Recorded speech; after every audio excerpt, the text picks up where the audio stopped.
G'day and welcome to the Game Day Squad NRL Fantasy Show. I'm Stu, that's Dill, and we are the Fantasy Bros. We're back again, partnering with Game Day Squad to bring you all you need to know to succeed in GDS Rugby League this season. Well, Dill, sadly, the last full allotment team lists for season 2025 have dropped before the top 8 teams battle it out for Rugby League's ultimate prize beginning next week.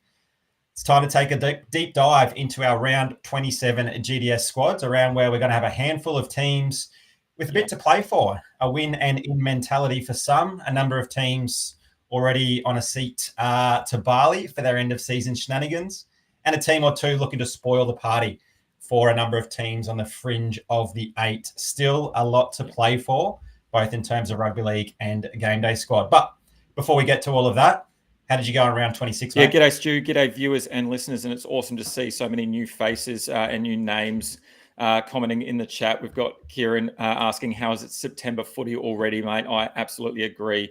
That season has flown by. And welcome to Tracy Wall, who is new to the pod. So hopefully we are able to help Tracy out with a few picks today. Thanks to everyone that's following along. Yeah, mate, round 26, unfortunately, another poor week for me.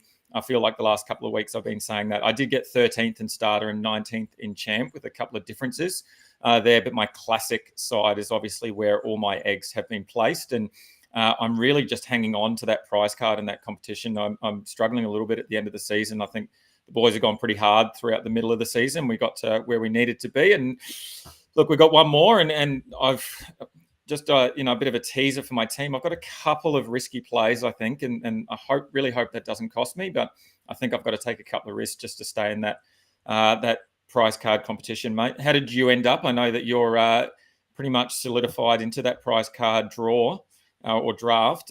What about in terms of the weeklies? Yeah, not too bad, mate. 8th in Challenger and Champ. I'm prioritising Challenger, given that's my highest place finish at the moment. Still second overall there with one round to go. I'm 100 points clear of our mate Penrith, who's sitting there in third, but he's slowly been gaining the last few weeks. You've mentioned already, and we mention it every week, about prize cards, and we've put together an unofficial list of the prize card selection order for Rugby League. And for those that aren't quite sure what they're seeing on screen, there's 34 prize cards that coaches can win this season, and the prize card has its own special perks. Only one player can have a prize card each season. That prize card saves you a lot of salary in some of your salary-based competitions like Classic and Challenger, and it comes with a times 1.4 multiplier. So it acts as a diamond card, but only costs you a gold card. So it's very worthwhile. Dill, our names are on there. I'm sitting 5th in that prize card selection order. You're currently there in 24th, a little ahead of 32, which is the lucky last.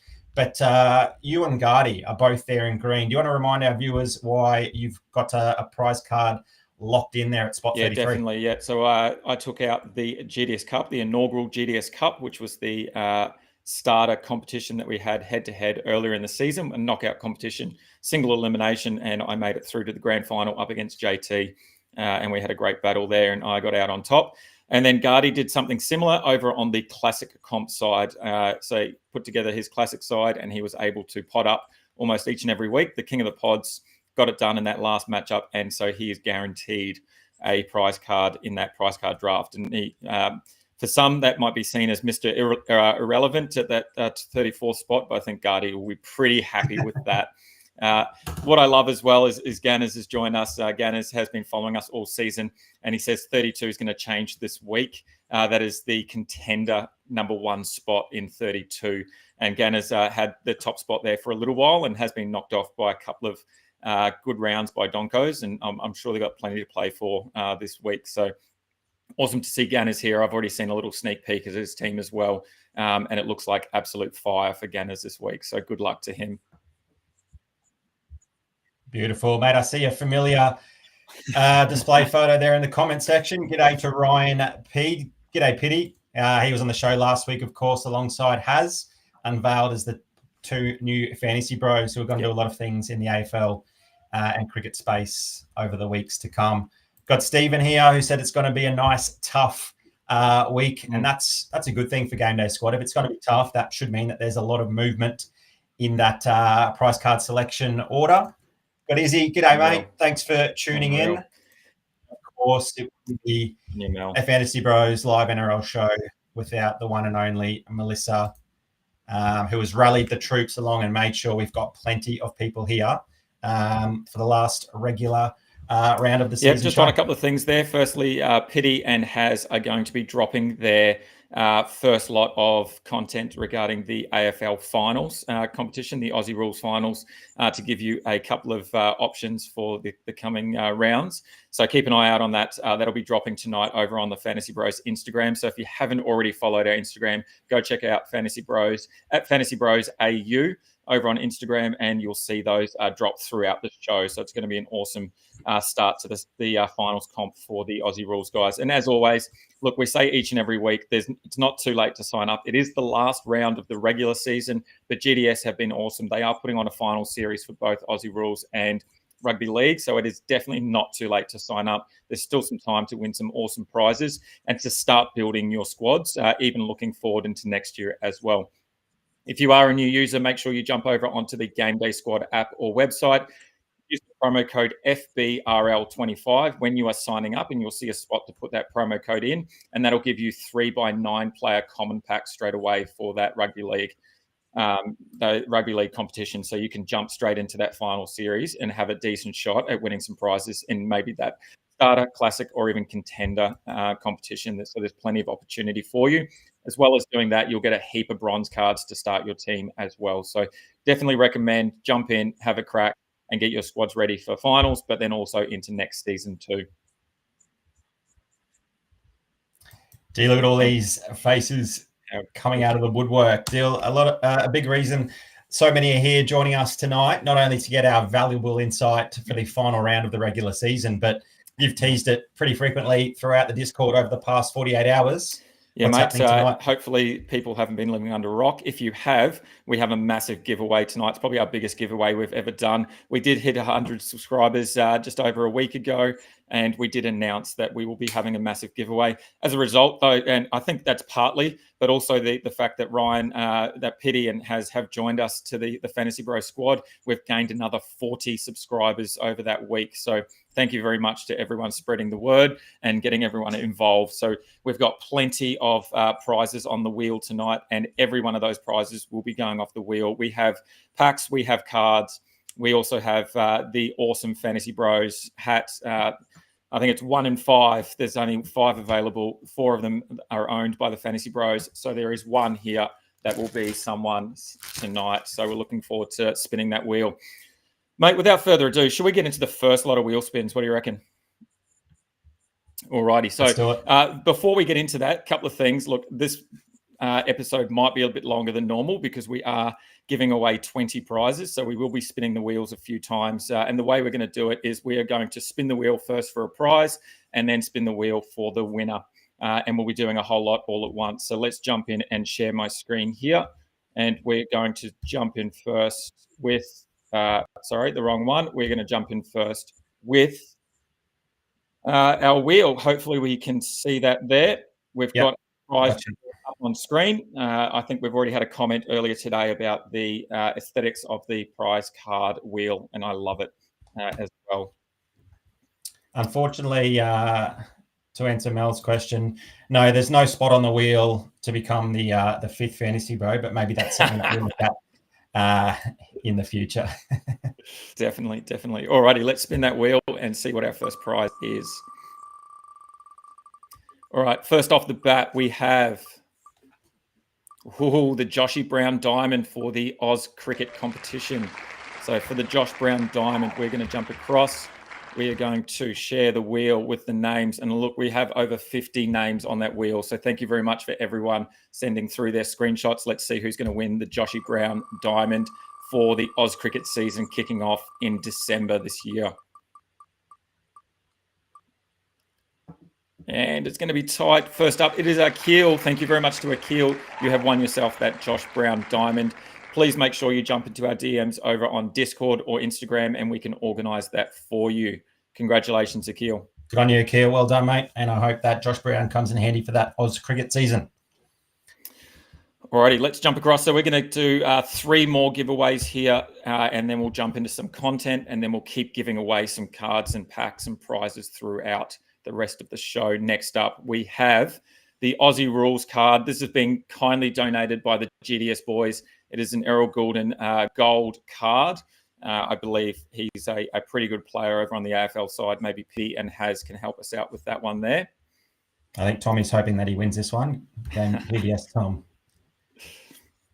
Alrighty, and taking out the Errol Goulden gold, could be golden, and it is for the Ant-Man. Maybe that's the superhero. Ant-Man, congratulations, mate. Well done on winning that card. Well done, Ant-Man. Congratulations. Let's get a couple more happening here.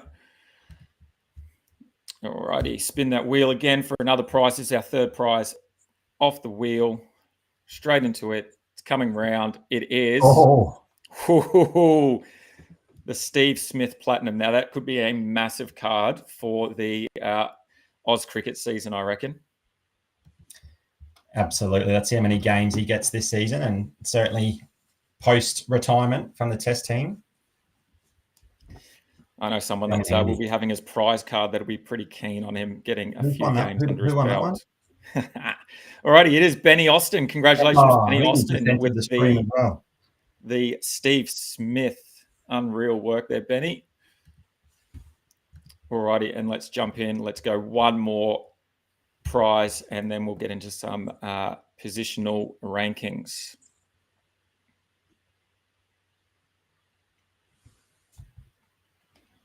Unreal. Alrighty, that final prize is a 9-player rare pack there for the Rugby League. So let's jump in and see who's won that. Now, with the packs, we're not going to be opening all of the packs on stream. We just will run out of time. So we will get in contact with you to do a personal break, potentially, or we might jump over onto the Discord stage and open a few packs for those winners as well. But just get in contact with us if you do win a prize today, and we'll sort that out for you. And it is our good mate, Skip. Skippers. Well done, good Skippers. on you, mate. Well done. Great work. Alrighty, so there are 4 prizes off the board straight away. Well done to everyone that has won those cards. We're going to continue spinning that wheel a little bit later. But first, let's jump into the NRL, the Rugby League content for the week, mate. And you've got some big news here. Yeah, I just wanted to talk about a bit of round 27 motivation to help people pick some players for their team. We've made sort of 3 lists here, two big lists. Obviously, the teams that are just about in must-win territory, and look, the results of some earlier fixtures can also dictate the likelihood of another team progressing. So it's going to be pretty fluid throughout the weekend, and we'll try to keep you updated as best we can on the Discord. But as things stand at the moment, the Broncos, the Sharkies, the Warriors, the Finns, the Roosters and Manly all have a chance of making that 8, or for the Bronx, Sharkies and the Warriors of getting inside that top 4 and therefore earning themselves 2 bites at the cherry in case they may lose in round 1 of the finals. So plenty to play for those teams, although their fate may sort of be sealed depending on results early on in the weekend. We've got a couple of teams that have very little to play for, so you might want to look at who they're playing against and load up on some of the opposition, and we'll show you some key matchups to target shortly. But look, the Dragons, the Knights, the Tigers, the Eels and the Titans don't have a lot to play for in terms of finals footy, and they're probably thinking about what next week's going to look like, or even Mad Monday. So you can probably target some key players against those 5 teams. But I like the little graphic there in the middle. There's one South Sydney Rabbitohs emblem there in the centre, and that's that they've got a really good opportunity here to spoil the party of the Sydney Roosters. We know that that's the oldest rivalry in the rugby league, and you just know that Wayne Bennett is probably cooking up something to not only eliminate the Roosters from the competition, but to make sure the Finns can secure a spot in that 8. So the Roosters and the Rabbitohs will play before the Dolphins play, and if the Rabbitohs do happen to get up, the Dolphins are still a live chance. If the Rabbitohs lose and the Roosters win, that all but sort of ends the season of the Dolphins. So with all that in mind, here is a quick little summary based on that information there, that we think these are some pretty big games to target. We've got the Dragons up against the Panthers, and we think the think there's got plenty of point to probably look at players on both sides of the ball in that fixture. We know the Canberra Raiders, the Mighty Milk, have secured that minor premiership. They've rested a whole heap of stars. And the Dolphins have a pretty nice matchup there. And they could still be a live chance come Sunday Arvo when that match commences. And then the round finishes with what could be another bit of a shootout between the Eels and the Knights, both eliminated from the competition. But we could see some nice free-flowing footy and plenty of fantasy points scored. Dill, anything there that appeals to you? There's a couple of good matchups that I really like. I'm a little bit nervous about the Eels-Knights game because I've got a couple of players there that potentially I might play. And if my season rests on a couple of Eels players, I'm scraping the bottom of the barrel, I think. So I'm a little bit nervous about that matchup. So I'll be watching that pretty closely. But I think that the important thing is, as you say, the competition is going to change within 2 or 3 games, and that could make a massive difference. So it's really important to keep ourselves across all of the changes that are going to happen over the next few days and probably adjust our teams accordingly. We're going to talk about players that are in some big matchups that need some must win, and that's why we're playing them, or one of the reasons we're playing them. And if that is taken away from them, then potentially there's some better options out there as well. So I think it's important, as we always say, to have a couple of pivots, to have a couple of options to change into if need be, based on the matchups and what happens throughout the weekend.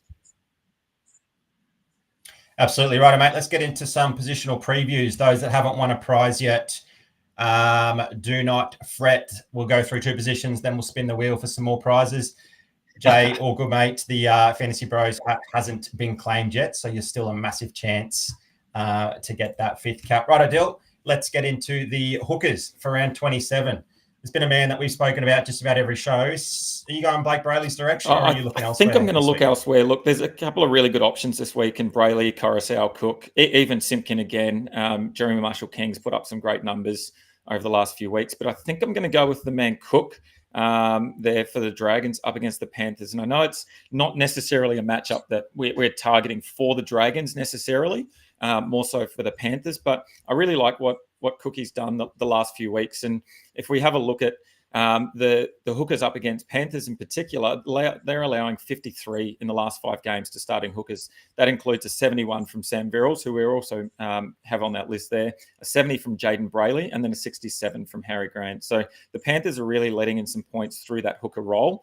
Obviously, one of those games that we had the resis on, but still across those games, there have been some really good Panthers players in the side.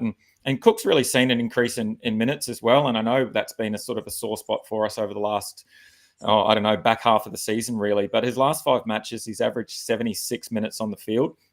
And that includes the 3 80-minute games. And one of those he did start at lock, but the rest of those he has been starting at hooker. So the rotation, I think, is really nice, the way that he's sort of staying on the park when Little comes on. And as a result, he's got, 3 games in a row where he's got 60 tackles, and you really just can't go past those numbers. If he gets 60 tackles and he gets 60 points just purely based on tackling, you've got to lock in that 60 points and be happy. The obviously nervous part of that is Flano doesn't stuff up the rotation and doesn't stuff us over by giving the old man Cook a bit of a spell, to end the season. That he's done a lot of work throughout the season, so it might just be time for a bit of a rest. But hopefully, as Daniel Hassett pointed out in the comments there, will Cook get 70 minutes plus? Let's hope that he does. And for me, I think if he does get that 70 minutes plus, he's going to end up with that 60 odd points in base, purely just through tackles and run meters. Yeah, looking at those 3 back-to-back 60s is really nice viewing. And really nice on top of that as well is he's missed just the 2 tackles in those 3 matches as well. So some really impressive tackle efficiency. But what we have noticed with that is that his run meters have been a little bit down, and therefore, the likelihood of tackle breaks, offloads, and some of those more creative stats as well. It's almost as if he knows that he'll be expected to go the distance and therefore doing a lot of tackling through the middle. So probably just limiting his running game a little bit. I love the shout. There is a world in which I might even consider playing 3 hookers. But I can't go past Blake Brayley. Yes, his scores have been down. But look, he's had much lower tackle numbers across those 2 poorer scores over the past 2 matches that they've played, with 35 and 36 tackles compared to his season average of 45. Those 2 scores have coincided with big wins over the Knights and the Titans. So I was probably expected those numbers were going to be down, given they were kicking goals and, doing a lot of attacking for a lot of that game, as they were scoring plenty of points. They've got a really big and important clash here against the Doggies team that haven't opted to rest any stars, despite being pretty much locked into that second or third spot there on the ladder.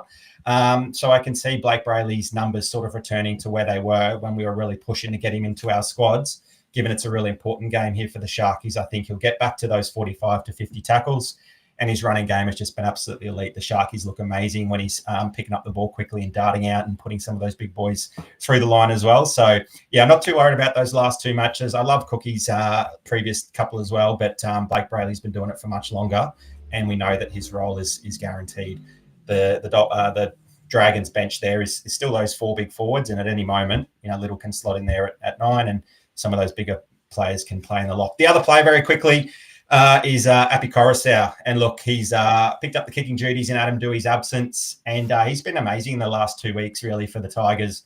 His tackling numbers have been really impressive as well, 61 and 48 in those past two fixtures, up from his season average of 38. So adding to a lot of a really nice floor there as well. Like Harry Grant, though, and a big hesitation that sometimes we don't opt for Harry Grant when he is available is too many points lost through missed tackles. He's missed 11 in those two fixtures.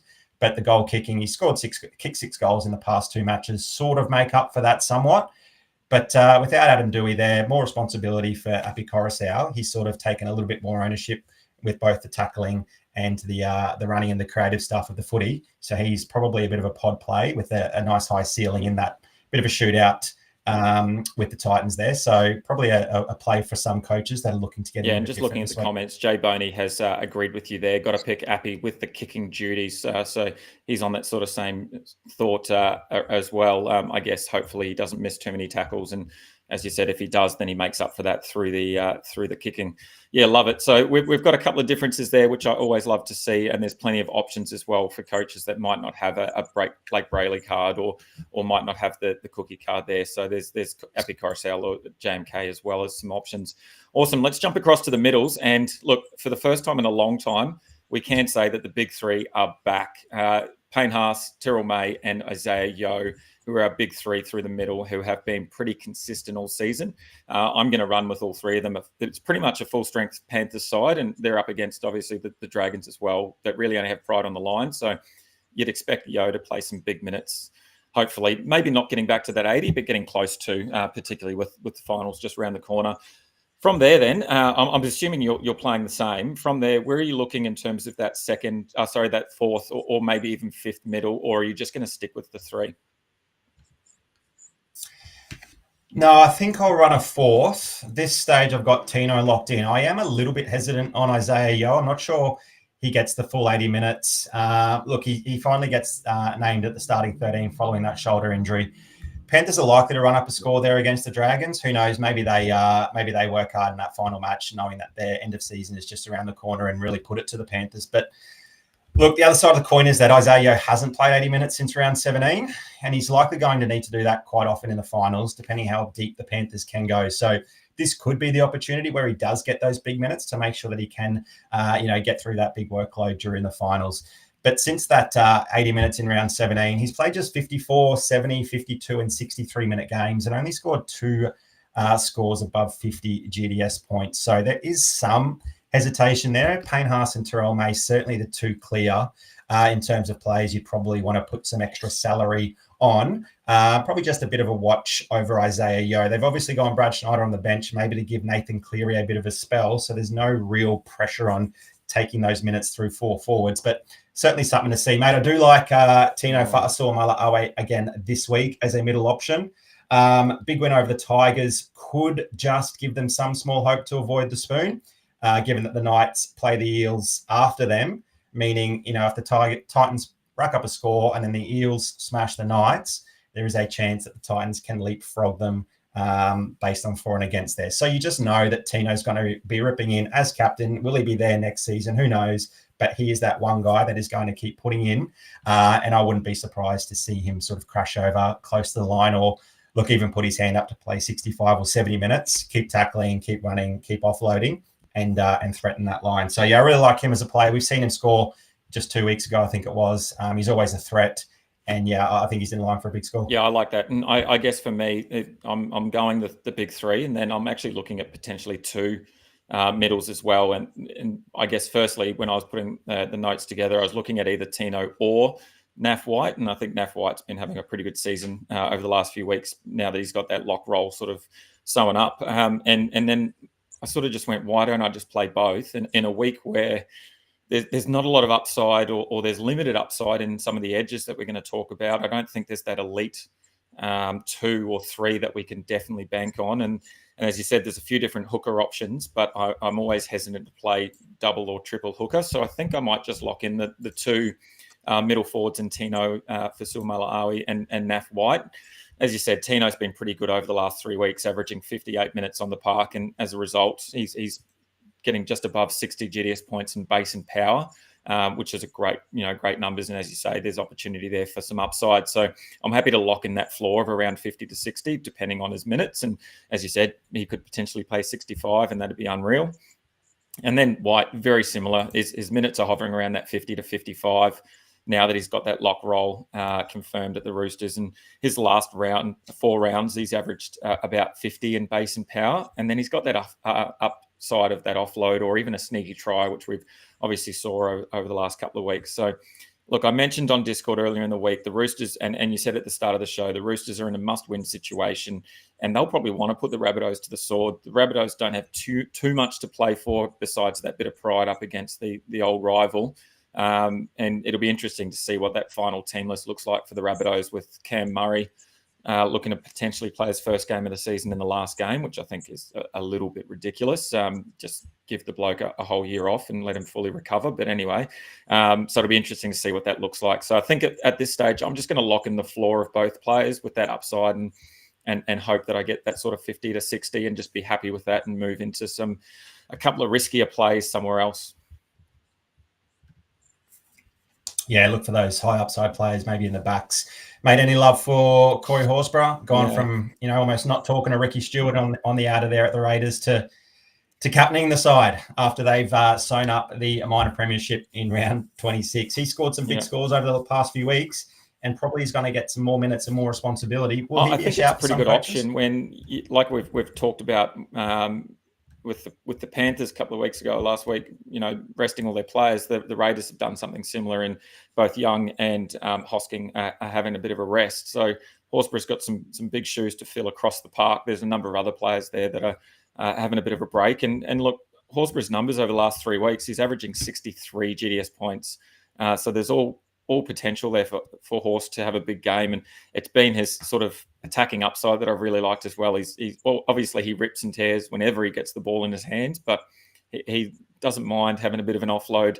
He loves getting his arm free and looking for an offload even when it's not on. And sometimes that can be a poor choice, but I do like it when it comes off, because there's plenty of players sort of around him to back him up. So yeah, I think Horsburgh is a great shout, and he might find his way into a couple of sides where I don't have as much on the line, just because with the Raiders being so under strength, I'm not sure how they're going to perform overall and what that would look like for the side. So he's not going to find a way into my classic side, but he'll definitely find his way into maybe my challenger and champion side. Yeah, beautiful. Rightio. Any Chook supporters in here? Make sure you call out tracks. I think we've got Jax in the chat. Mel spotted that pretty quickly, given the bet that he's offering. Any Chook supporters here keen on a bet? We know that Jax is big on his bets in the GDS Discord as a Rabbitohs fan, so don't miss the opportunity now. He's also said this could be some pretty good insight here as well, coming from Jax, that Cam Murray is asked to play this weekend. So probably that mentality of trying to knock the Roosters out of the competition, and he wants to stand up there and be a big part of that. Could see 65 minutes this week, unless he's referring to Corey Horsburgh there. Rightio, if you want to bet, get in Jax's DMs. Just quietly, Prison Mike is a Roosters fan, so Jaxie might need to get into his DMs, and that'd be a good little battle there between the two of them. Alrighty, let's jump into the next round of giveaways. Jump across firstly to our wheel with our prizes on it, and we should be able to see that now. Might have lost every bet there, Jax, but have you paid up? Alrighty, let's spin this wheel here. We've got 4 more awesome prizes to give away. Don't forget, if you do win a prize, make sure you hit us up on the Discord or on our Insta for that prize. All right, we have a 3-player rare, and that is for Oz Cricket. That is the Oz Cricket competition starting in December. So if you aren't around that yet, make sure you get involved. Remember, don't open your packs yet because the player pool hasn't been updated for the new season coming up in December. So keep hold of those.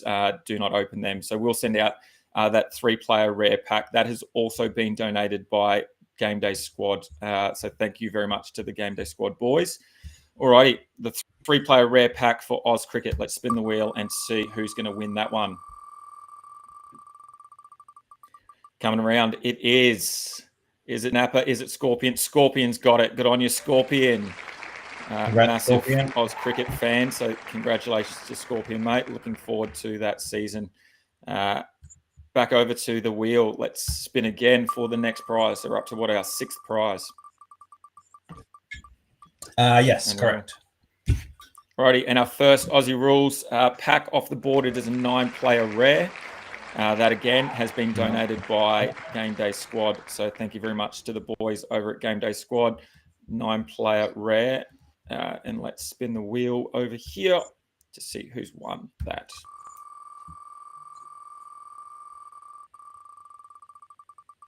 Coming around. Is it Stealth? Will he stay? Will he stay? Oh, just pipped. It is Timmy time. Timmy, it is your time, mate. Congratulations. 9-player rare pack coming to you over on the Aussie Rules side. You know what sport Timmy time plays? I'm pretty sure he's an Aussie Rules fan as well. Beautiful. So good on your Timmy time. All righty, 2 more spins. Let's get this hat going. Come on, where's the Fantasy Bros hat? Wouldn't it be nice to see that be the very last It'd prize? Be great. Alrighty, we have our first 10-player elite, and it is for a rugby league. Alrighty, so we're going to change up the 10-player elite a little bit as well. So we're actually going to have 4 people split this 10-player elite because we want to share the love for everyone, and we are going to rip this pack live on stream. So we are going to spin the names 4 times. The first 3 are going to get a row each, and then the last one is going to get 1 card. And we are hoping somewhere in there is a legend rugby league player. So let's jump across here. So let's get this wheel spun 4 times. Stu, I hope you're taking note, mate. You've got pen and paper ready. Jotting them down, yes. Unreal. Here we go. The first winner, the first row is going to be Gracie. Gracie. Yes, it is. Well done, Gracie. Unreal there. That's probably guaranteed diamonds. Guaranteed diamonds with a chance of a legend. So there's Gracie. So 3 diamonds, potentially a legend coming your way, Gracie. Let's spin the wheel again. And it is coming round. Oh, someone already said it earlier. The rich get richer. Oh, good mate, Penrith. Respin. Good on you, mates. Look, I will let everyone in on a little bit of a secret, and hopefully Riff doesn't mind us saying this. He has never had a YouTube account in his life, and he just signed up and joined us so that he could be part of this today. So I reckon that should be a respin, shouldn't it? Nah, he's a good bloke. Are you in the chat? He's a good bloke. He gives away plenty as well. So I'm sure if he gets something that he's got double of, he might put it away. And finally, we've got the Mighty Hoss, part of the Game Day Society, doing some great work in the AFLW and the base there. Mate. Congrats. Congratulations. So those 3, you've got a row each. And then for the final card, we have... And it could be a legend just sitting down there as well. We've got walkies as well. Oh, mate. Unreal. All right. Familiar faces popping up. On your walkies. Okay, let's refresh so that we can actually see this opening and get the Unreal animation here. Oh, we're doing that now? Let's do it now. So, Rugby League Elite, we can see that there. Hang on, are they picking a row blindly? I'm going to assign the row. So first, Gracie gets the top row. Second, third was Penrith. I'll put Penrith, and then Walkie gets the one. Walkie gets the one. Okay, beautiful. Let's go. All right. We can see that on screen. How good's this? 8-player elite. Let's do it. Love the animation of the elite pack. Boom. Here we go. Alrighty, first row is Gracie. Good luck, Gracie. We have Heath Mason. We have Lehigh Hopewade. That is massive. What an unreal card. Big. And to finish us off, we have a Campbell Graham from the Rabbitohs. Good work, Gracie. Make sure you hit us up on Discord or Instagram, and we'll get those cards to you through Game Day Squad. Alrighty, the next row. Who was the next row? Penrith. Here we go. Vermolga, good little player for the future for sure. Poseka. And Gray, not a bad card for the future. Remembering that Game Day Squad is a dynasty platform, so I love those couple of cards there for Penrith. And then finally, Mighty Hoss. Let's get around the three here. We've got a Ray Stone. We've got a Val Holmes diamond. Wowie, that is a bang for sure. What a pack! And we've got a Keanu Kinney diamond. That is huge. Oh, you're kidding. Mighty Hoss, hit me up in the DMs, please. I reckon you've got some money there. And finally, for Walkies, we've got a Bailey Hayward to finish off. Wow, well done, everyone who was involved there. Great Some massive cards. And we've still got about 12 prizes. Look, I love this comment. This is going to be here from JJ. Add the Legend Fogs to the wheel. Would you do that, Stu? I don't know what he's talking about. Oh, I love that. Unreal work. Congratulations to everyone there that has won one of those prizes. We will sort that out for you. Just jump into the DMs. And as always, more than happy to get some trades going as well. Ganners has already put up, does Hoss play NRL? Maybe Ganners is pretty keen for some of those cards. So you got plenty of buyers. Alrighty, so moving into edges then, mate. And like I said before, we've got a few options in the edge. I think that's 7 prizes. Is that 7? Isn't it? Did I miss one? Yeah, that one took 5 minutes. I think Unreal. Let's do one more. My apologies. I'm just too excited. Too excited for that pack. Alrighty, one more. Here we go. Let's see what we can get from this prize wheel to finish strong. In this round of prizes, we've got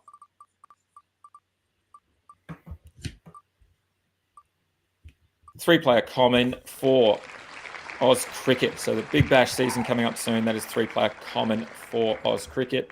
Again, we will get that prize to you when that season starts or just before that season starts and the player pool has updated. And the winner of the Oz Cricket three-player common is... Oh, it's going to be tight. And we talked about him before. It is Big Horse. Corey Horsburgh. Good on you, mate. Well done.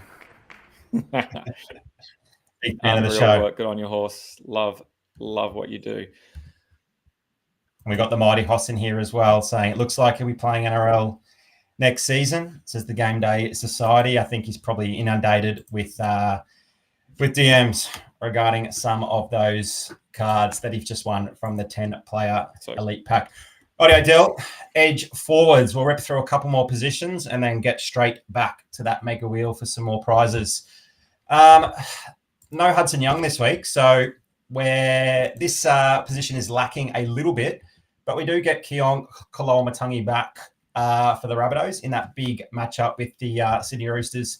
Are you looking to play him alongside everyone's favourite, Jacob Preston? Yeah, I think Preston's just a lock now every single week. Hey, no matter what is happening, as long as his name's on the team sheet, doesn't matter who they play. I just think he has so much attacking upside, which we obviously saw come to fruition last week. So I'm just going to lock him in with his base and power and that upside and be happy with whatever score that he gets there. And you're right, I am looking at Koloamatangi. He obviously returned last week and you were a little bit hesitant with some question marks over that early potential return. He's had that sort of 4 or 5 week rehab and he still smashed out 70 minutes in the middle.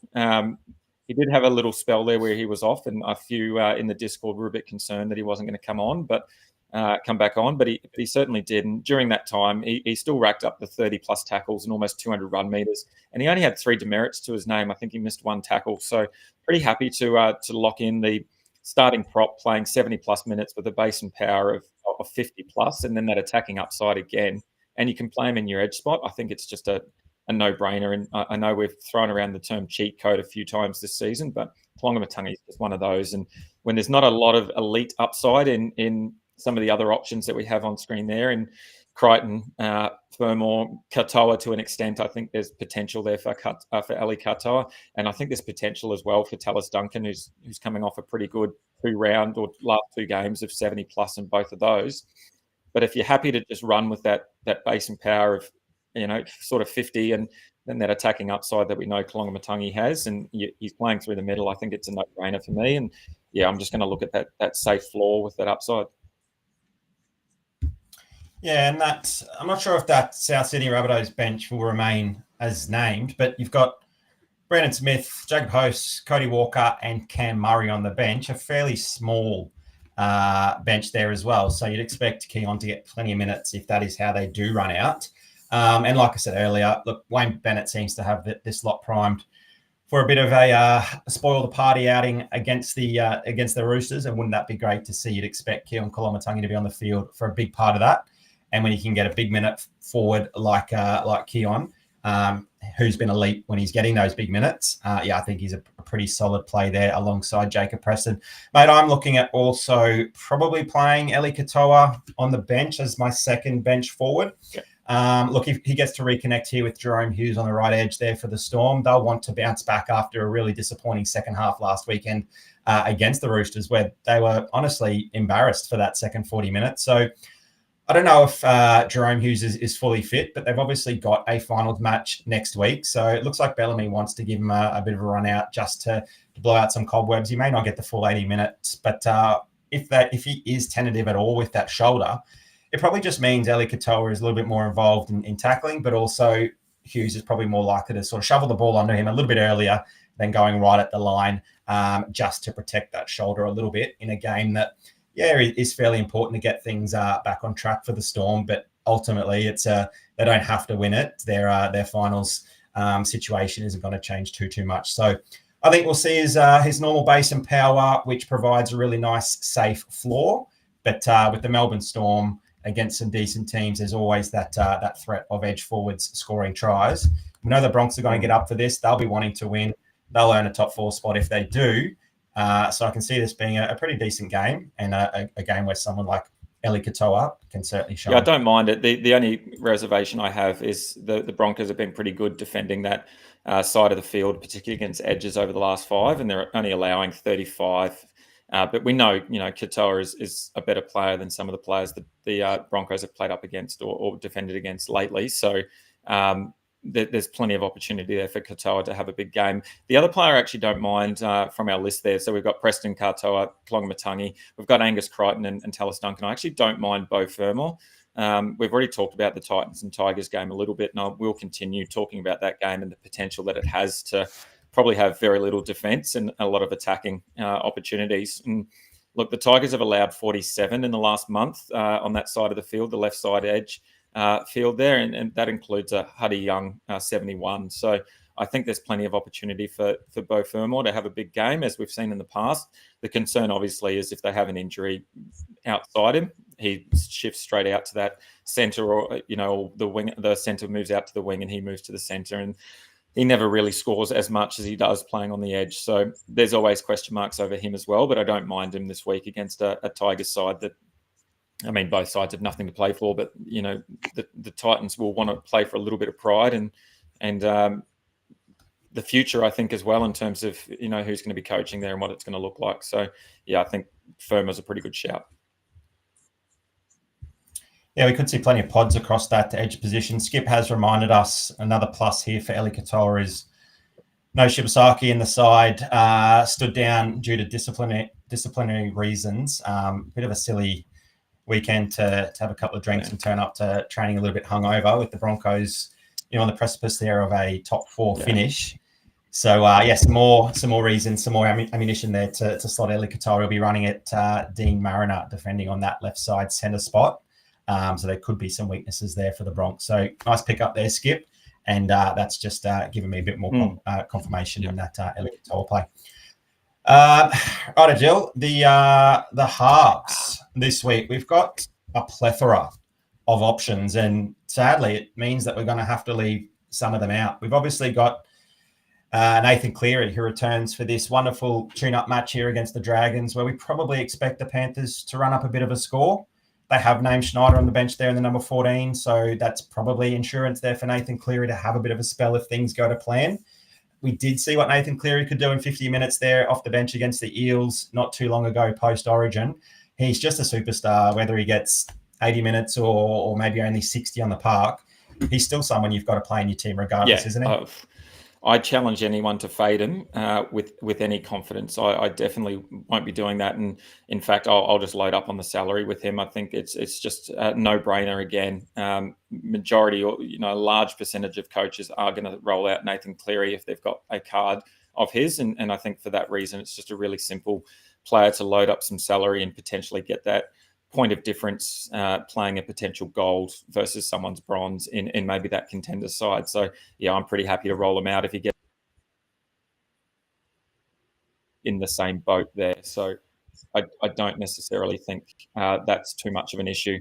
From there, it's actually quite hard to find two other blokes to pair with him. I mean, all those names there on screen are pretty decent options in Jaden Campbell, Sam Walker, Nico Hines. DCE's had an unreal couple of games, and then Izzy Katoa as well. So, yeah, at the moment, I've got a couple of players, and kind of it's really going to be dependent how the weekend goes. I think JC probably for me is another lock. He's just been an absolute beast pretty much against every team he plays. He's on a 5-round rolling average of 78 GDS points. I think the most impressive part of all of that, it's not just that he scores against teams, but against the teams that those scores have happened, the Panthers and the Sharks in particular, the Warriors as well, when they had a good game there against the Titans.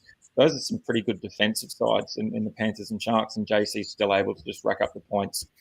And on the other side, the Tigers have been pretty good at limiting the right side halves. So it's going to be a really interesting battle. The Tigers have limited right side halves to only 32 GDS points in the last month. So it'll be a really interesting battle. And as I said, really hoping for just a massive attacking style of game with very little defence, and just let the boys, put the 2025 season to bed and go out with a bang and go into Mad Monday with a plethora of tries. So let's hope that JC's involved in all of them. Yeah, give the fans a nice big send-off, and thank them for coming out with plenty of points, a nice big 40 all scoreline after 90 minutes. I think you and I would both be pretty happy with, based on some of the plays that we're rolling out there in both sides. Mate, Jaden Campbell will find a spot for me as well. Like you said, he just accumulates points so good, almost only a bit like Nathan Cleary does. No one else really can match those two, the way that they can accumulate points at such a rapid rate. For me, my third half, at least in my probably team that I'm closest to a prize card in, I'm probably going to roll out DCE, and that was a name that we probably didn't even mention, wasn't even in our top 6 probably a month or so ago. But he's just been insane over the last couple of weeks. And he now plays his final match for Manly at home, needing to win. I think that is perfect for him and a number of the other Manly boys, putting on a nice big score and plenty of game day squad points. We will also know how much the Warriors have to play for after Thursday night's fixture between the Broncos and the Storm. If the Broncos do get up, then the Warriors don't really have anything to play for, and they'll be sort of locked into that 5th spot. So they'll have a home final, but they're not going to be able to push into the top 4. So what that means is that they probably might be erring on the side of caution there a little bit, and looking to rest some players, or maybe not go 100%, whereas Manly just have to put the foot down and score as many points as they can. And that just is perfect there for Turbo and DCE. DCE's playmaking has been insane over the last couple of weeks. 8 try assists, 15 goals and a try in those past 2 matches.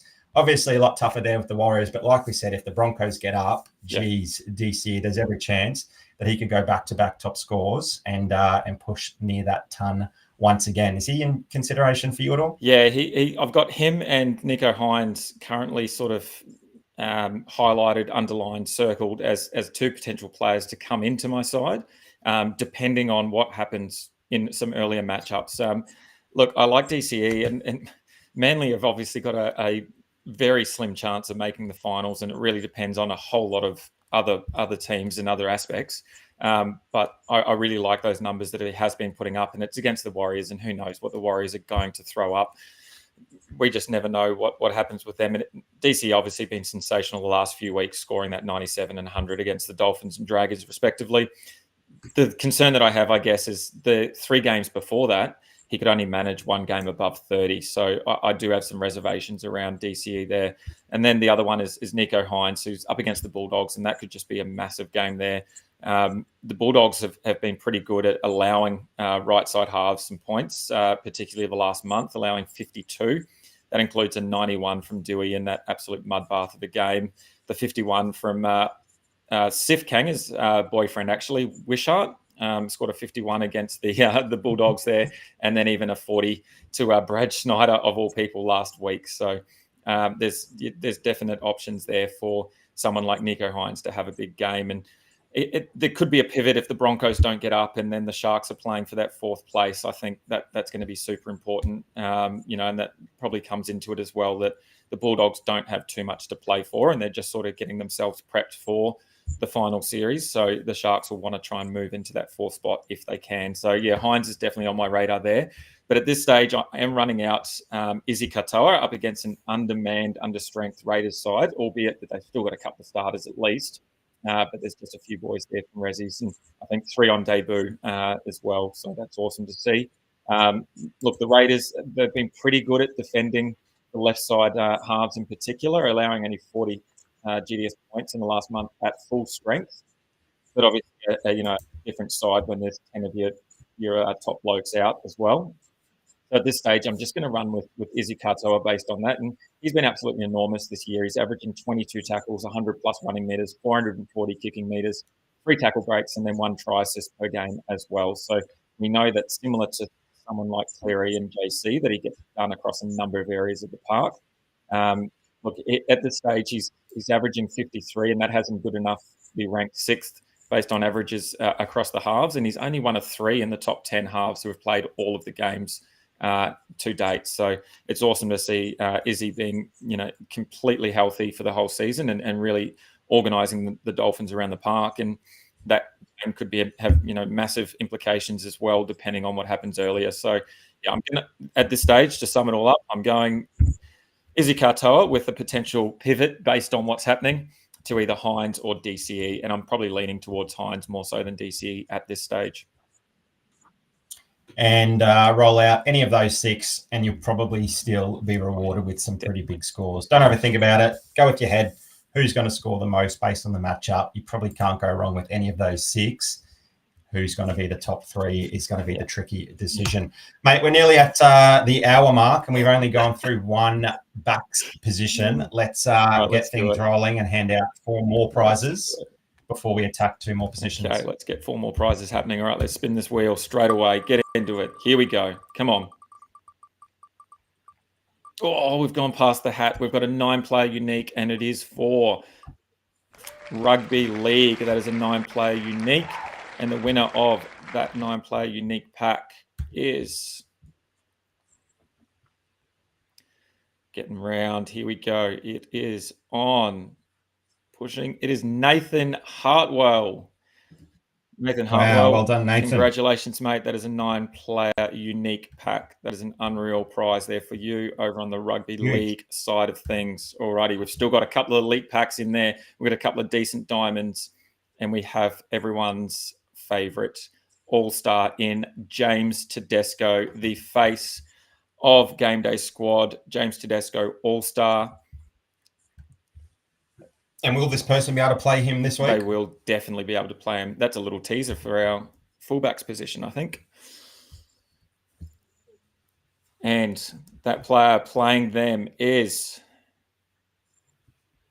one of our good mates from the Oz cricket season. It's Mian G. Good on you, Mian G. Unreal. Good on you, mate. All righty, let's spin this. So with that.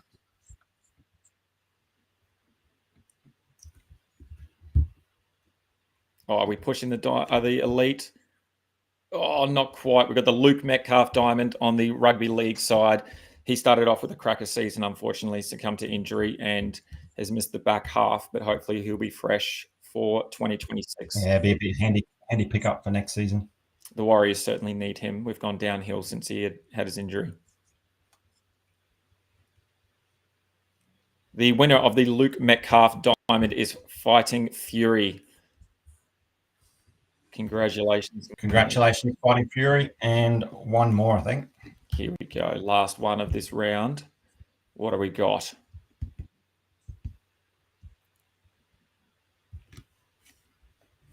Awesome. We've got the Daniel Sams Gold over in Oz Cricket. Again, another card that was donated by the Game Day squad boys. Thank you very much to Cal and Tom. They do some unreal work, and they have supported us and everyone here by donating a few prizes. Thank you very much. The Daniel Sams Gold is going to big wheel spin. Plenty of names there. Oh, again, it's tight. Hastings Hornet. Hastings Hornet. I think they're a Aussie Rules on the Aussie Rules side of things, but maybe we could entice them over to Oz Cricket for sure with a Daniel Sams Gold. All right, Dill, let's keep things ticking along with the preview of the centres this week. And I think all of us will be talking about one man, and that's Herbie Farnworth. We've got him down there at the bottom, and there is some reservation with him. He's obviously not named in the 17 or the starting centres at the moment. So we'll have to wait for those 24-hour cuts and then obviously the 1 hour cut as well, just to make sure that he is named. But if he is named there on the team sheet, I think a lot of coaches will be pretty pleased to have him back and have him available. But for me, I think we'll know if he's going to play or not by about 10 p.m. on Friday night. Because if the Roosters win against the Rabbitohs, then I feel it's very unlikely that Herbie plays on Sunday, given that the Finns and their finals hopes will be gone. It'll be a nothing to achieve game, and with Herbie maybe rush back a little bit soon to play this fixture if it means a lot for them, he's probably going to be put back in the garage and rest up for next season. So I think it really comes down to the Rabbitohs versus Roosters game, and those people wanting to roll out a Herbie Farnworth card on Sunday probably need to get their Rabbitohs colours on and come out in support of them to get an upset win there over the Roosters. If the Rabbitohs do get up, then there is that small chance there for the Dolphins, and I think that's when we can expect Herbie to line up there in the centres, and they'll take on that understrength Raiders outfit, and they can get a win over that team. So they can leapfrog the Roosters into the 8, but obviously it comes down to that Rabbitohs matchup earlier on. So I think we'll know by Friday night. If you're going to go to bed early Friday night, you'll still get the news early Saturday, and then you can decide if you're going to pivot or not. But fortunately, because the Finns play late on in the round, I don't think we need to sort of lock in and make a decision immediately. Obviously, keep him in mind. But for me, I'm not going to plug him into any of my teams at the moment until we see that result on Friday night. So, mate, I'm going to go with Stephen Crichton and KL Iro. They're playing against each other in a pretty big clash there with both teams, pretty much full strength. Dogs obviously locked in the top 4. The Sharkies wanting to win to have a chance of making that top 4. And Iro's come back from injury. He's got that one game under his belt. Look, he wasn't amazing, but he still got through plenty of work. He finally didn't score a try, which is pretty incredible given the run that he'd been on. I think the Sharkies should have done everything they could to feed him the ball and keep that run continuing. But look, there's probably not too much upside for either of these two teams, bar putting in a pretty good performance leading into the finals. And in that case, I think we can see some pretty solid floor and base and power from these two guys. But one thing I do like about Stephen Crichton is that he's been playing that sort of hybrid centre fullback attacking role. He's been sweeping both sides of the field in attack and getting his hands on the ball in the opposition 20 quite a lot. He's obviously kicking goals, so if the Sharkies are off their game, then he's going to score a few points when he kicks the ball through the sticks as well, if he retains those duties and they haven't gone back to Matty Burton. But, yeah, look, I think we'll be pretty fluid again with the centre's position. It probably does rely on that Roosters-Rabbitohs game and whether we're going to play Herbie or not. But for me, Stephen Crichton, Kale Iro, probably a bit of safety with some attacking upside from both of them. Yeah, I like the Iro shout for sure. I'm going to go back to KL this week as well. And we've obviously seen that he is a try-scoring machine, but he is actually human as well by not getting one last week. Unfortunately, that 9-game try-scoring streak has come to an end, which is a bit of a shame. Look, at the end of the day, though, coming back from injury, the bloke still had 12 tackles, 135 running meters and 5 tackle breaks. So it's hard not to look at those numbers and go, yep, let's get him into our lineup, particularly in a week where the centre position's sort of up in the air a little bit, and it's as volatile as ever anyway, because there's a couple of players there that, we've already touched on Herbie Farnworth. Crichton potentially might not have the kicking duties. He might retain those, and we've seen that he can go big or he can have some poor games as well and score less than 20 potentially. So I'm going to stick with Iro just based on that ability to get his base and power above that sort of 40, hopefully, and then look for some upside there as well.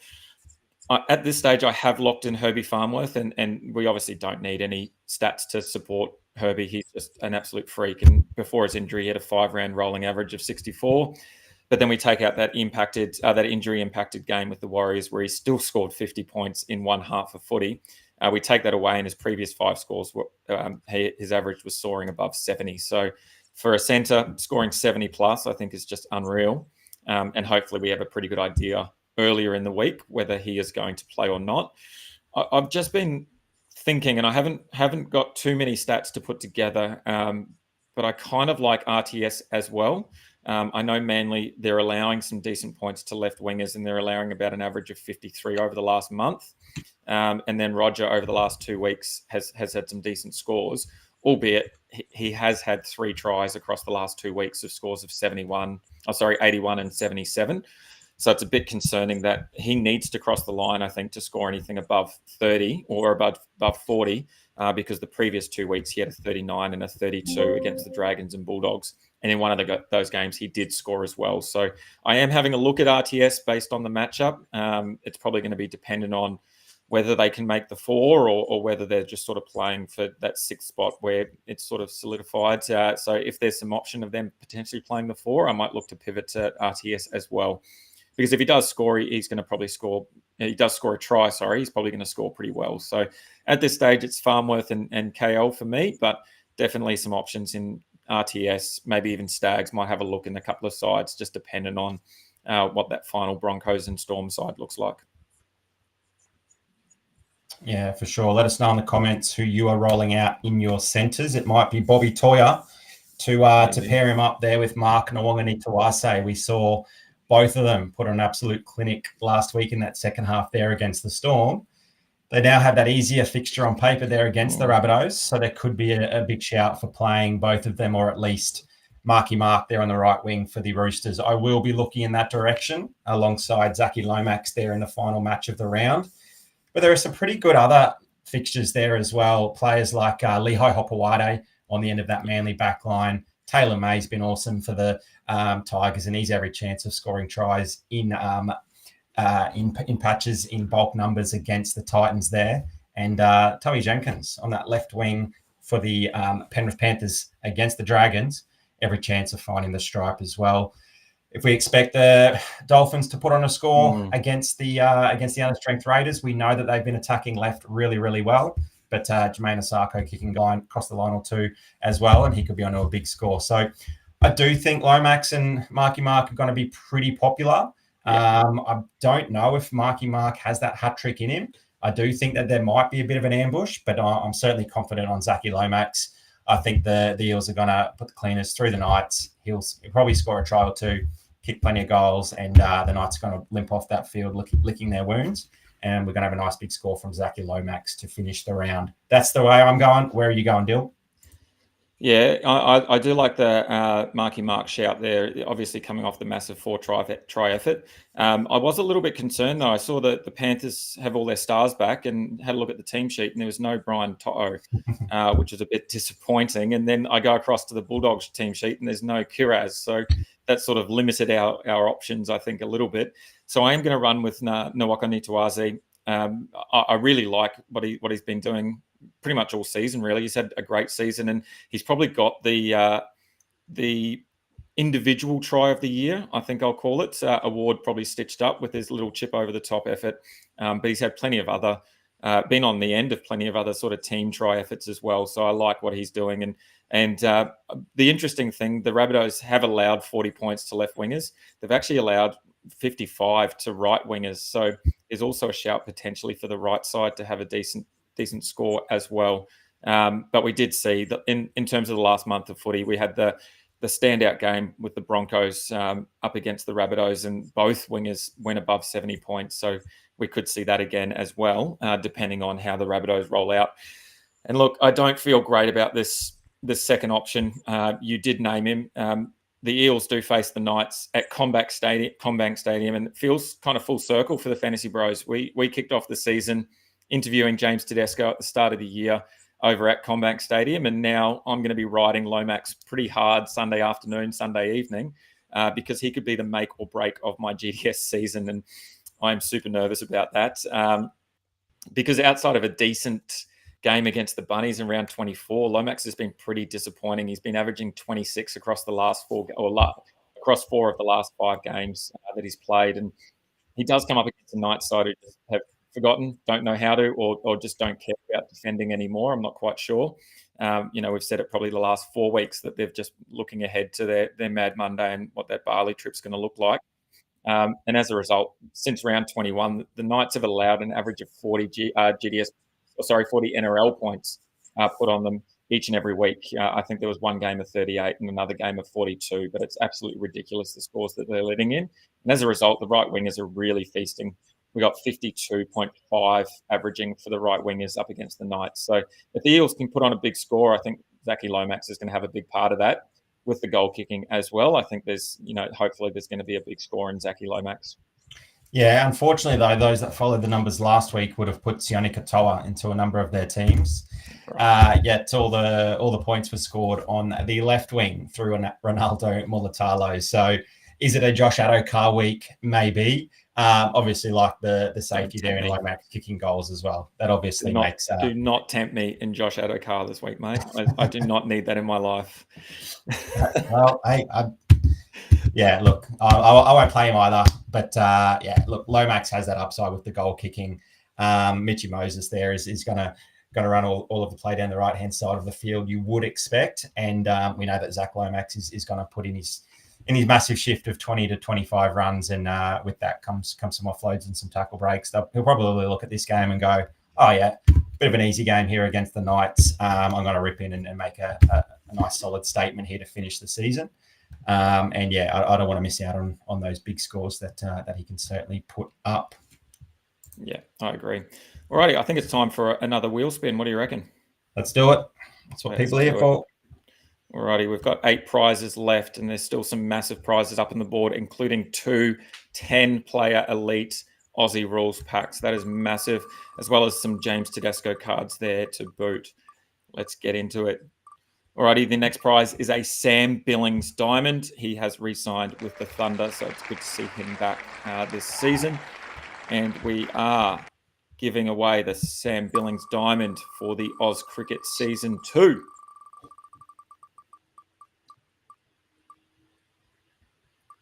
Another good mate on the show, Cozzy's Posse. Good on you, Cozzy. Cozzy. Alrighty. Here we go, the next prize. We've still got some great prizes there. The Matt Short Plat as well will be unreal. There it is, our man, James Tedesco. Diamond James Tedesco. Great card to finish the season.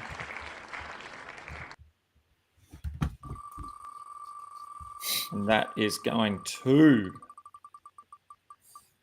Oh, is it going to get to Ganners? It is Turn and Burn. I know Turn and Burn is having a bit of a battle with Prison Mike at the moment across the classic competition.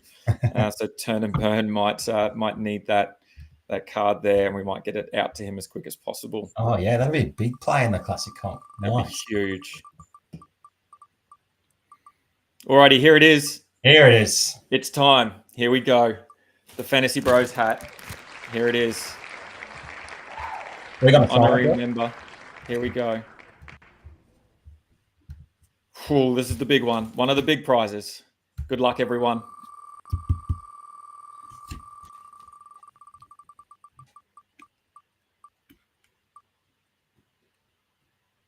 Oh, love it. Matty P, I think he's been following us since the beginning of the season.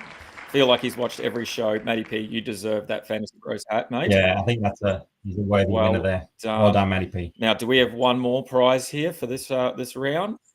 We do. Into it. Yep. Oh, congratulations, Matt. Unreal. Hats for everyone, Stealth says. Keep an eye out. There might be a way to be able to win some more potentially soon. All right, we've got a 10-player elite over on the Aussie rules side. So we're going to do the same as we did for the rugby league. We're going to spin the wheel 4 times. First 3 are going to get a row, and the last one is going to get that last card. Here we go. Good luck, everyone.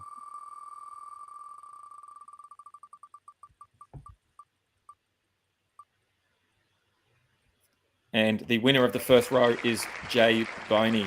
Congratulations, Jay Boney. Well done.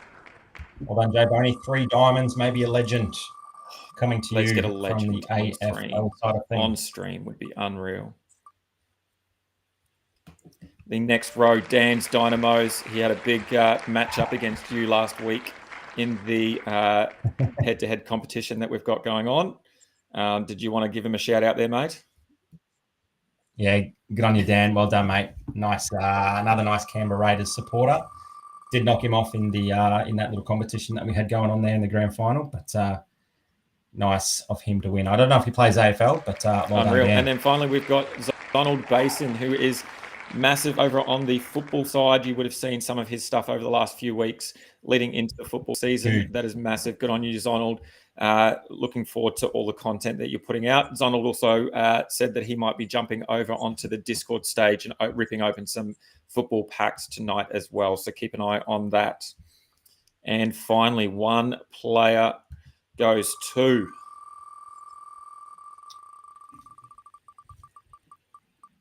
Chance of a legend. Cash Money.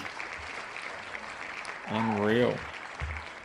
Some great work there. Alrighty, let's jump across. Got to refresh the page so we can make sure that we can all see. There you go. Dan's an AFL gun as well. He's going to love those 3. Awesome. Alrighty. Here we go. Chance of a legend. The awesome Elite Pack animation. Let's get into it. So guaranteed diamonds, potential legend. Here we go. All right, first row. Who was the winner there? Row, Jay Boney. Jay Boney. First up, Hines. Not the Nico Hines, but C. Hines. Look, I'm going to be honest. I've got no idea about Aussie rules, so maybe our boys in the chat, Has and Pity, about to post some content, making sure we get in there first. Sims, and then Hutchinson as well. Congratulations, Jay Boney. Alrighty, next up. Next row is for Dan. And we've got Gunston. I think he's pretty good. We've got Cottrell and Coleman. Kitty Coleman. Unreal. Met him earlier in the year. He was doing some stuff at my son's school. Kitty Coleman, great bloke. And Zonald for row 3. Here we go. We've got... Give us some red. Sharks and a Campbell. Okay, and finally, Cash Money with the last one. We got a diamond, and it is blank. No, literally the name blank. Yeah. Righty, congratulations those people that have won those prizes. Coleman's a good card, says Has, so that's good to see. Ganner's saying that he's a good one for the future. Unreal. We've still got 4 prizes to give out, and we'll get to that at the end of the show.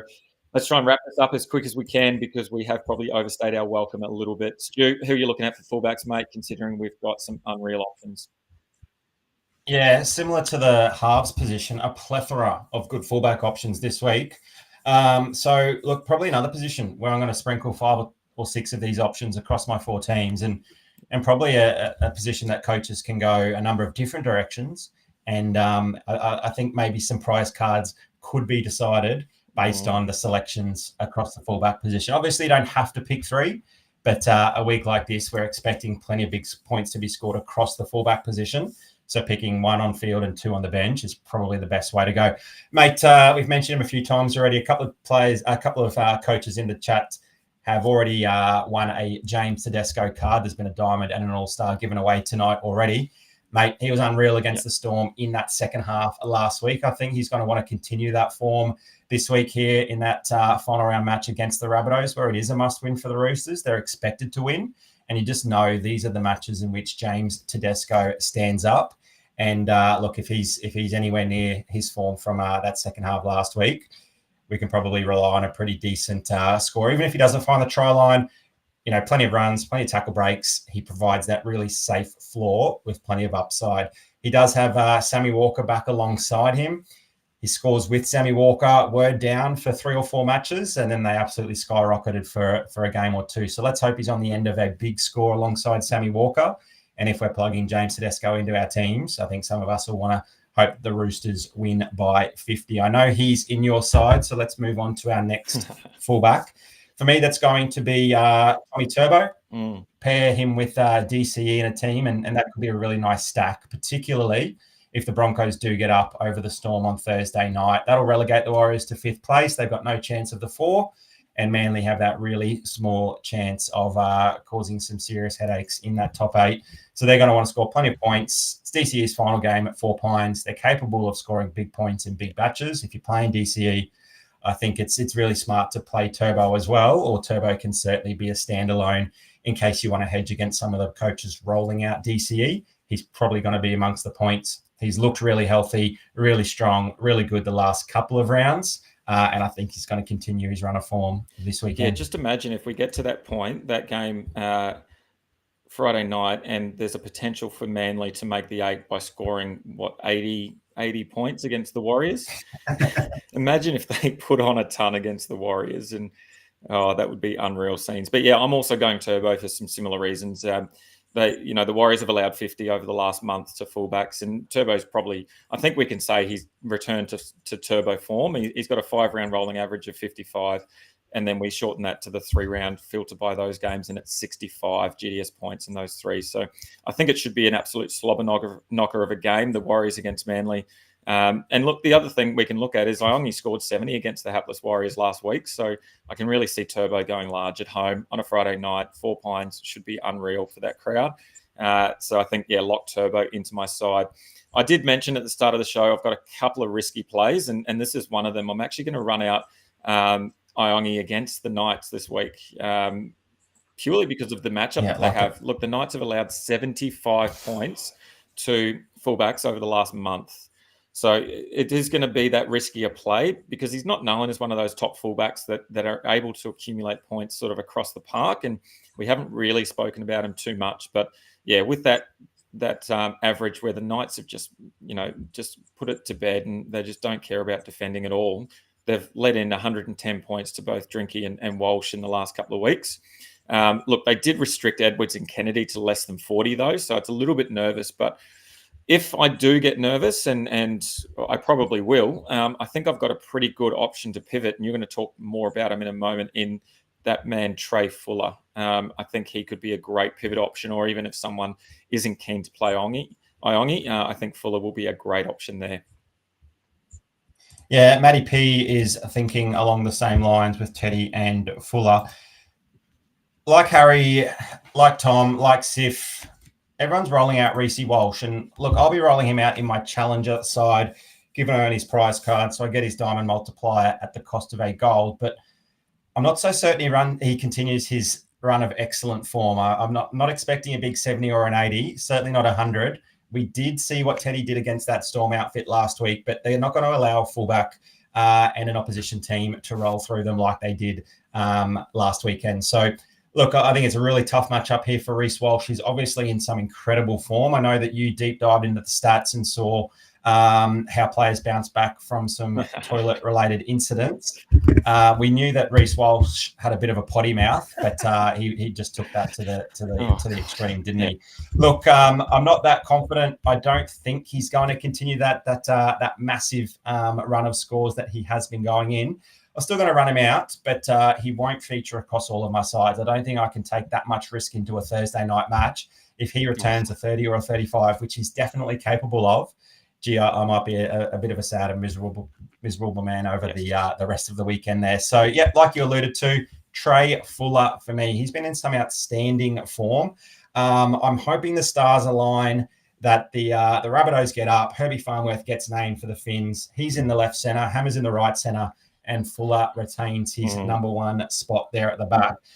That paired with Isaiah Katoa is just going to be a dynamic football side capable of scoring a plethora of points. And I think Trey Fuller will be amongst a lot of that. Look, he doesn't even need those big superstars around him. He can make things happen himself. And we saw him beat up on the Titans last weekend. I don't know if they'll fix a Raiders reserve grade side. And obviously a lot of those boys will have plenty to prove. But look, they're probably not first grade caliber football players like a lot of the Finns, and certainly Trey Fuller has proven that he is. So I think he can feast. Like you said, Iongi is a great play. He's got an excellent matchup there on paper. If that team list change there for the Dolphins and maybe Fuller goes back to the bench or Herbie comes in and then Hammer moves to fullback, if there's a bit of movement there, I love your Iongi shout, and he'll certainly find a spot on my bench in one or two of my sides as well. So, not that confident on Reece Walsh. Love the Trey Fuller shout. Probably one of the few fullbacks I don't own a diamond card for. So if anyone's here in the chat and wants to jump into my DMs and get some trades happening for a diamond Trey Fuller, let me know. Yeah, unreal. Look, just on Walshy, I can understand why people are wanting to play him. He's coming off a 3-round rolling average of 107 GDS points, which, look, I don't have the last 4 years' worth of GDS scores with me, but I'm sure if I did, I would suggest that that's the highest 3-round average of any player that we've seen in Game Day squad. And the reason is, in those 3 games, he had a combined 4 tackles, 650 run meters, 530 kicking meters, 3 tries, 15 goals, 5 try assists, and a massive 35 tackle breaks across 3 games. So I can completely understand why people want to play Reece Walsh. The thing that's turning me off is the last time he played the Storm in round 23, he scored 31.7. And as you said, you really don't want to be starting off your weekend with a 31.7. You're going to have a pretty sad and sorry week in Game Day squad, particularly if that's going to be a score that you have in that fullback role or that fullback spot where we know some big points can be scored. So I'm fading him as well at the moment. He'll appear in a couple of sides, but in the classic, I'm going Teddy Turbo with that split between Iongi and Fuller, depending on what happens with some team lists. Would a coach be silly to roll out a Chevy Stewart if they're in a Chevy Stewart card? If someone owns a Chevy Stewart card, hit me up. I don't have one, and I would love one because I rate the bloke so highly, and we've talked about him a lot in the off-season and throughout the season. Look, the Dolphins, they've been allowing plenty of points to fullbacks as well, and in fact, they've been allowing 70 points over the last month to fullbacks. So if you do rate Chevy Stewart, that's a decent option for you. When I first looked at the team list, I saw Stewart and I thought, oh, mate, if they put Jed Stewart at the back here, this could be a little cheat code. We've got a middle forward in GDS playing in fullback. We could get it on that. But it's Chevy Stewart, who I love as well. So if anyone does have a Chevy Stewart card, please hit me up. I would love one of those. And I might play him in my starter if that's possible. Did you say Jed Stewart is in middle forward? In GDS, yes, he is. Wow. How good's that? That's so awesome. Hey? So he's obviously played some middle some point in his career, but he's a great winger at the moment, and he's doing some good things, irrespective of the fact that he's the coach's son. I think he's earned his spot there in the team. Yeah, mate, absolutely. And we had Xavier Savage go down injured and Savelio Tamale come back from injury. It would have been interesting to see what Ricky Stewart did there with the 3 fullbacks, the 3 wingers to choose from. He was obviously forced; his hand was forced there to play Tamale in Xavier Savage's absence. But Jed Stewart's been really good, and wouldn't it be great to see a father and son win a premiership? I don't know how long ago that's happened. It probably doesn't happen that often. No, not at all. But no, let's stop Ivan and Nathan winning premierships. Let's normalize Ricky and Jed winning a premiership. I did see a stat earlier in the week about teams outside the top 4 making it to the grand final. They've never won a grand final. So those teams outside the top 4, I think they've got little chance of making that grand final. If they do, they're definitely not winning. So there's plenty of opportunity there for the Raiders, and I might have to don my signed Raiders jersey to support your boys if it's the Warriors are out. Should be everyone's second team, the milk. Mate, here is a look at our round 27 squads. Still's differences are highlighted there in gold. He's opting for Herbie and Isaiah Katoa over my Stephen Crichton and Daly Cherry Evans. He's gone Cook instead of Blake Brayley. He's running out Naf White. I'm running out Ellie Katoa. And like we've just mentioned there in the fullback position, I like the Trey Fuller shout, but Iongi has a great matchup there on paper as well. So hopefully we can steer you into a couple of good picks for this round. Mate, very quickly before we run through our last 4 prizes, get this for Brodown Showdown. You got the dub 2-1, but would you believe that I won total points by about 20? Let me just run through the scores very quickly. Your Terrell May, 89.2, beat Paynehaas 88.2, so 1 point in it. Your Jacob Carraz, 34.3, Taylor May, 33.6, so 0.7, less than a point. And then my JC outscored your Nico Hines by 22 points, 85 to 63. So look, it goes down on paper as a win to you.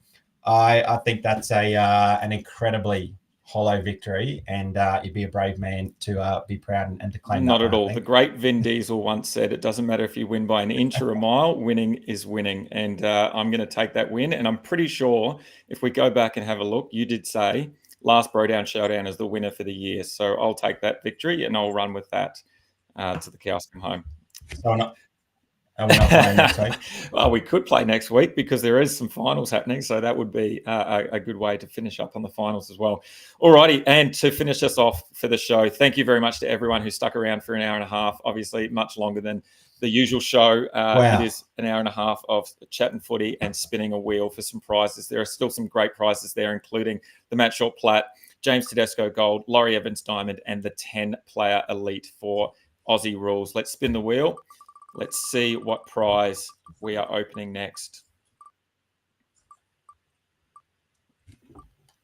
And it is the James Tedesco Gold. Unreal. So let's see who's going to run away with a James Tedesco Gold. He is the face of Game Day squad, and he's had an unreal season as well.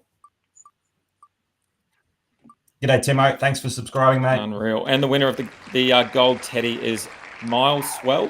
Miles Swell. Unreal. Great work there, Miles Swell. Thank you very much for your support. Make sure you hit us up in the DMs over on Discord or Insta, and we will organise that for you. All right. Here we go. We got 3 left. Laurie Evans Diamond. He's heading back to the Perth Scorchers where he started his career in the Big Bash, so he should be an unreal player this season. So winning the Laurie Evans Diamond for the Oz Cricket season 2025-2026 is the Blue Ballers. Unreal. Blue Ballers. Again, I think it's another Aussie Rules legend over there. So coming over to the Oz Cricket side as well. Don't forget the Fantasy Bros will be covering everything Oz Cricket this season as well, starting with some pre-season shows leading into the December kickoff. So make sure you keep that subscription to our YouTube channel. Alrighty, and our second last prize is going to be that 10-player elite for the Aussie Rules. Let's remove that and let's spin the wheel here. Same thing as we did before. 4 winners. First 3 get 3 guaranteed diamonds with the potential of a legend. First, surely let's get a legend. Isaru Wu, congratulations, mate. You have secured 3 guaranteed diamonds with the potential of a legend. That's the top row there. Isaru Wu. Followed up by Rory. Is it going to be Rory? Yes, it is. Rory, congratulations. Rules up. And the third row of the 10-player elite for the Aussie Rules is Stephen. Good on you, Stephen. Well done, Stephen. And the final card in that 10. Oh, Easy in the chat. Good on you, Izzy. Is Drisbell. Good on you. Let's jump across and get that pack cracking, shall we? Alrighty. So Izzy, do you play AFL, mate?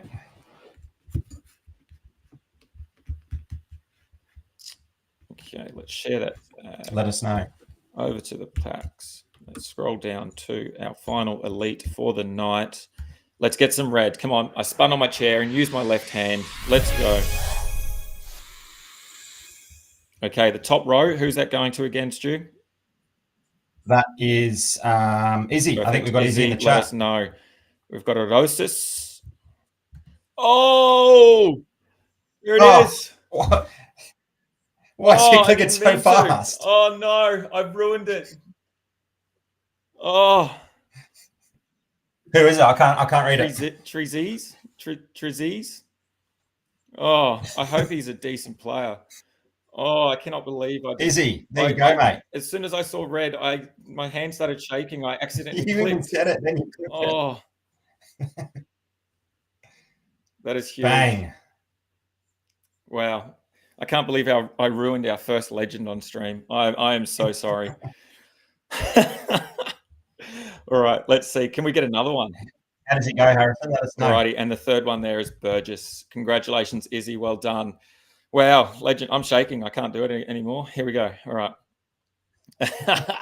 All right, the next row. Who's that going to again? Sorry, mate. Got Pity on here saying that he's a great kid for the future. So well done, Izzy. Unreal. A great card there, according to one of the other fantasy bros. We got Rory winning the next row, Dill. Okay, all right. Okay, slow and steady. Here we go. We've got Sweet. We've got a Miss. Card. And we've got Howes. Alrighty. I apologize. I don't really know any of them. We've got Stephen in the chat for row 3. So good luck, Stephen. Good luck, Stephen. Here we go. We've got Boxall. Ward. I think Ward's a pretty good player, I think, from memory. And we've got Gray. There we go. So, Stephen, congratulations, mate. A couple of diamonds there. Hopefully they are useful. Alrighty. The last card is a diamond. And it is a Pain. Pain. Again, the AFL boys over at Fantasy Bros, please let us know if any of those cards are value. That would be awesome. Thank you very much. Again, I apologize for my early release there. Unfortunately. Look, just on the Fantasy Bros AFL, over on the Fantasy Bros Instagram, they have uploaded their pods and locks for this week in the AFL final series. So make sure you jump across to Instagram. That is at Fantasy Bros AU. And check out the pods and locks that the boys have put up. They'll also be doing a Brodown Showdown tomorrow night, I believe, as well over on the Instagram. So if you're an Aussie Rules fan, definitely jump across there, give us a like, and check out all the content that the boys are going to be producing for the finals series. Alrighty, we have one card left to give away, and it is one of the best players in Oz cricket, and that is the Matt Short Platt. He's one of the highest scoring all-rounders in the competition. So it's going to be an awesome card for somebody. Let's see who that somebody is.